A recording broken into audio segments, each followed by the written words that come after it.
Evo me tlele, preden grem na morje čez par ur, da me ne boste na morju na Pašmanu nadlegovali, kaj si mislim o atentatu na Trumpa. Thomas Matthew Crooks, kaj je že bil, 20-letnik. Po mojem videnju, po teh podatkih, ki so, bi z veliko verjetnostjo pač tvegal reči, da je v ozadju pač neka moralna nerazsodnost dotičnega mladca, ki ni imel niti volilne pravice.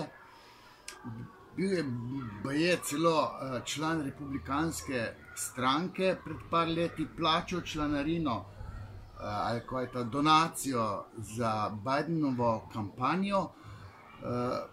Zdaj naslednjič, kaj čez pol leta bojo volitve, bi prvič volil, ampak ta tip, po mojem prepričanju, je bil, rekel, sovražno nastrojen do Trumpa, kar je tudi posnel video, tako zavajajoč, češ, da ni on tisti, ki je kriv.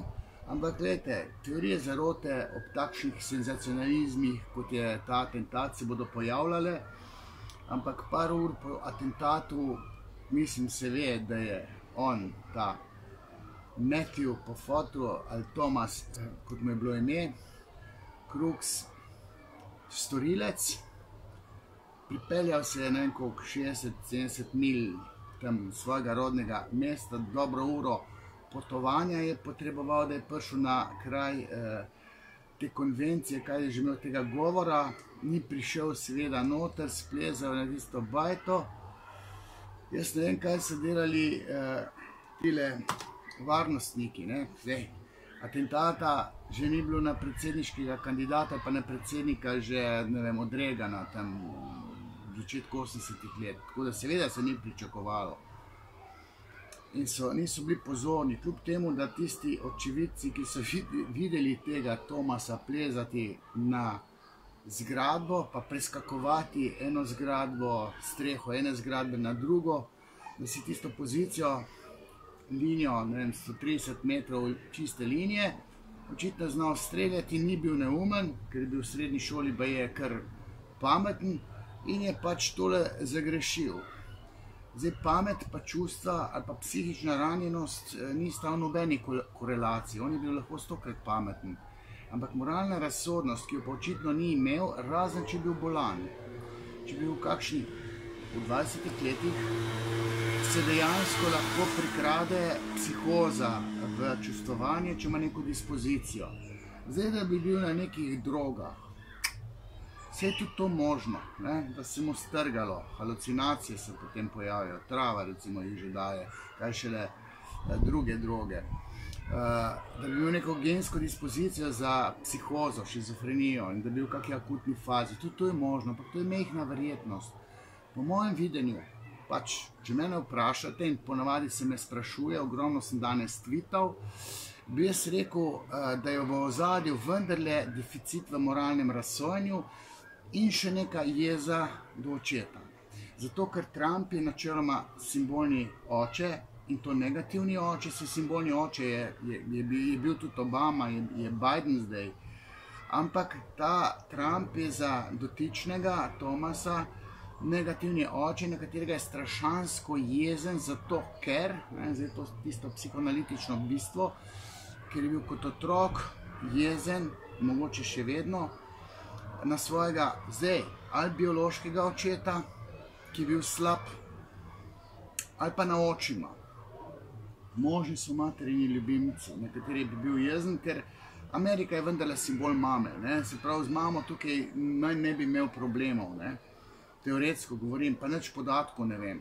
Baje so tega očeta že izsledili in molči, dokler ne bo, ne vem, pravno moral spregovoriti, ampak teoretsko, psihoanalitično gledano, ima deficit dotični Thomas v moralnem razsojanju, šibek nadjaz, kar pomeni oče zatajil.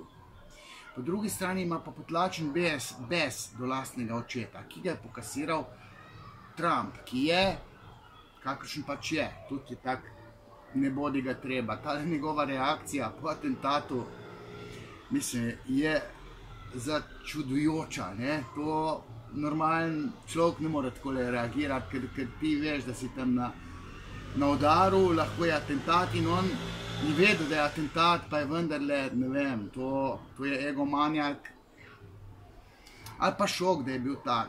Reakcija ni normalna Trumpova, ne?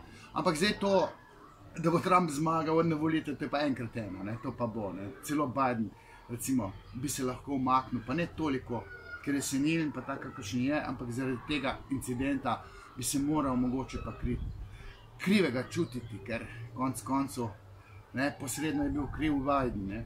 Ampak pustimo zdaj to. Tisto, kar bi jaz rad povedal, preden grem na morje, da je pač primarna družina, teoretsko gledano, tista, zaradi katere se je tole zgodilo. Nobena politična struja ni v ozadju. To, da je bil anarhist, smo videli po frizuri, ne, anarhisti so neobogljivi, nekonvencionalni, se opirajo za vsako ceno in nimajo nadja za močnega. To je deficit v moralnem razsojanju. Tukaj je ta deficit očeta, slabi oče, neprimeren za identifikacijo.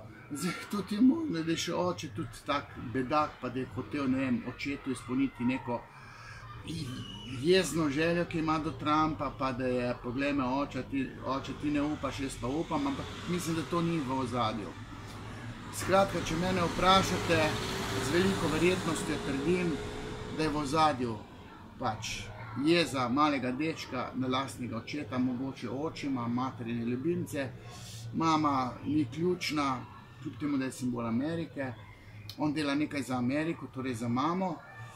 Kdo bo pa prevzel to Ameriko, nek pretegnjeni tip v njegovih očeh, pač, ko se vidi Trump. In kaj zdaj ne naredim, bez do Trumpa je neukrotljiv pri taklem mladcu, ki nima zavor, ne, in zbral pogum. Zdaj jaz bi rekel, ne, da je tudi neka osebnostna motnja, ne. Osebnostna motnja, zdaj latentno narcistična, kakršnakoli histrionična, zdaj ali so droge ali psihoza, to je minimalna šanska. Ok, zdaj pa jaz Via Pašman, ok, fuzbal še gledal zvečer. Čau.